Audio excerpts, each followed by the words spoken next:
Réveillé par les premiers rayons du soleil levant, Robinson commença à redescendre vers le rivage d'où il était parti la veille. Il sautait de rocher en rocher, et de tronc en tronc, de talus en talus et de souche en souche, et il y trouvait un certain plaisir parce qu'il se sentait frais et dispos après une bonne nuit de sommeil. En somme, sa situation était loin d'être désespérée. Certes, cette île était apparemment déserte, mais cela ne valait-il pas mieux que si elle avait été peuplée de cannibales? En outre, elle paraissait assez accueillante avec sa belle plage au nord, des prairies très humides et sans doute marécageuses à l'est, sa grande forêt à l'ouest, et, en son centre, ce massif rocheux que perçait une grotte mystérieuse et qui offrait un point de vue magnifique sur tout l'horizon. Il en était là de ses réflexions quand il aperçut au milieu de la piste qu'il avait suivie la veille le cadavre du bouc assommé. Déjà, une demi-douzaine de vautours au cou déplumé et au bec crochu se disputaient la charogne. Robinson les dispersa en faisant tournoyer son bâton au-dessus de sa tête, et les gros oiseaux s'envolèrent lourdement l'un après l'autre, en courant sur leurs pattes torses pour décoller. Puis il chargea sur ses épaules ce qui restait du bouc, et poursuivit plus lentement sa marche vers la plage. Là, il découpa avec son couteau un quartier de viande, et le fit rôtir suspendu à 3 bâtons noués en trépied au-dessus d'un feu de bois. La flamme pétillante le réconforta davantage que la viande coriace et qui sentait le bouc.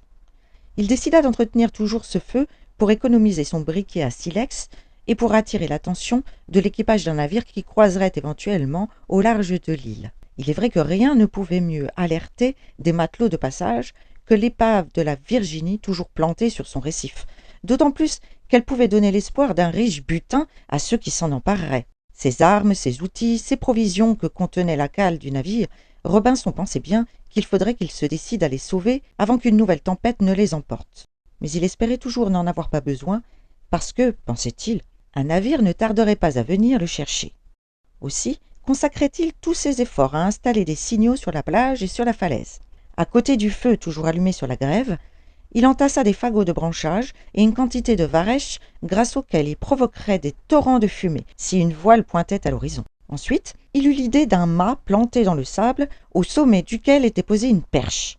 L'un des bouts de cette perche touchait au sol. En cas d'alerte, Robinson y fixerait un fagot enflammé et il le ferait monter haut dans le ciel en tirant avec une liane sur l'autre bout de la perche. Plus tard, il trouva mieux encore. Sur la falaise se dressait un grand arbre mort, un eucalyptus, dont le tronc était creux. Il bourra le tronc de brindilles et de bûchettes qui, enflammées, transformeraient vite tout l'arbre en une immense torche visible à des kilomètres. Il se nourrissait au hasard de coquillages, de racines de fougères, de noix de coco, de baies, d'oiseaux et de tortues. Le 3e jour, il jeta loin de lui la carcasse du bouc qui commençait à sentir. Mais il regretta bientôt ce geste, car les vautours qui s'en régalèrent ne cessèrent plus désormais de le suivre et de l'épier dans l'attente de nouvelles aubaines. Parfois, exaspéré, il les bombardait avec des pierres et des bûches. Alors les sinistres oiseaux s'écartaient paresseusement, mais c'était pour revenir aussitôt.